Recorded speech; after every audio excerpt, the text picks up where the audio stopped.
So this is a good one. How do you undo a narcissist making you always doubt reality?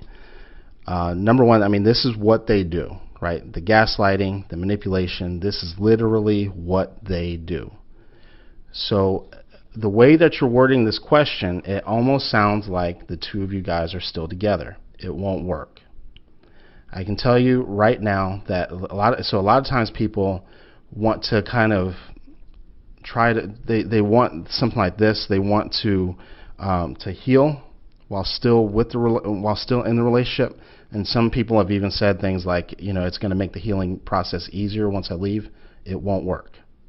So number one, by far and away, you have got to leave.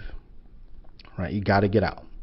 Not only do you have to get out, this is a large part of the reason why I'm such a big advocate of no contact if you have children, and low contact if you do have children.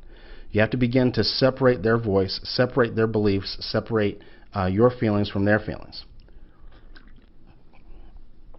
You have to understand that you are or were in a boundaryless relationship where all the lines were blurred, and so there was no. People always, all the time, you hear them when they get out of these type of relationships say things like, I need to find myself. Well, as long as you're in a relationship where the lines are blurred, right, and they're not going to respect your boundaries, it's not going to happen, right? They're not going to stop gaslighting you. You're always going to question your reality, but once you actually do leave, you can actually begin to fill in the blanks. It's important for you to begin to put the pieces back together, to understand how you got into that relationship to begin with, and you begin to put together the lie and put together a lot of the manipulation. Right? There's two parts, this all has to do with the healing process that you go through. You have to understand what their intentions were. Right? Understand that there's literally nothing that they're saying to you that is true, and begin to separate what they were saying versus what you actually felt in that moment. Right? Because you're going to start going through. This is the reason why I tell people that your triggers are not your enemy; they're actually your friend. Right? Your triggers are actually moments like this where you're going to begin to separate fact from reality. Right? And what's hard is because sometimes a narcissist, when they're lying to you, there's little bitty hints of truth to it.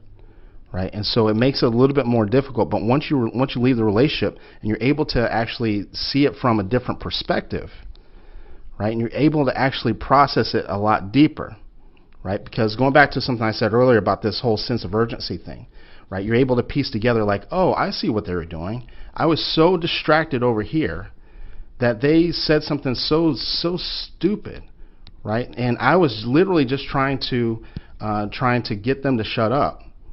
Right, that I said yes, where I was okay with this, and I really wasn't, and they slipped this in there. They slipped in these details, and you begin to start to unwind a lot of the manipulation. You're not able to see it when you're in it. When you're out of it, and you're able to kind of piece together some of the conversations, you're able to piece together some of the things that were happening. There are so many different dynamics to unwinding their gaslighting. It does become a part of the healing process because you need to know how it happened. And you also need to know what you're going to do in the future to make sure that these things don't happen again, and it becomes a part of the healing process.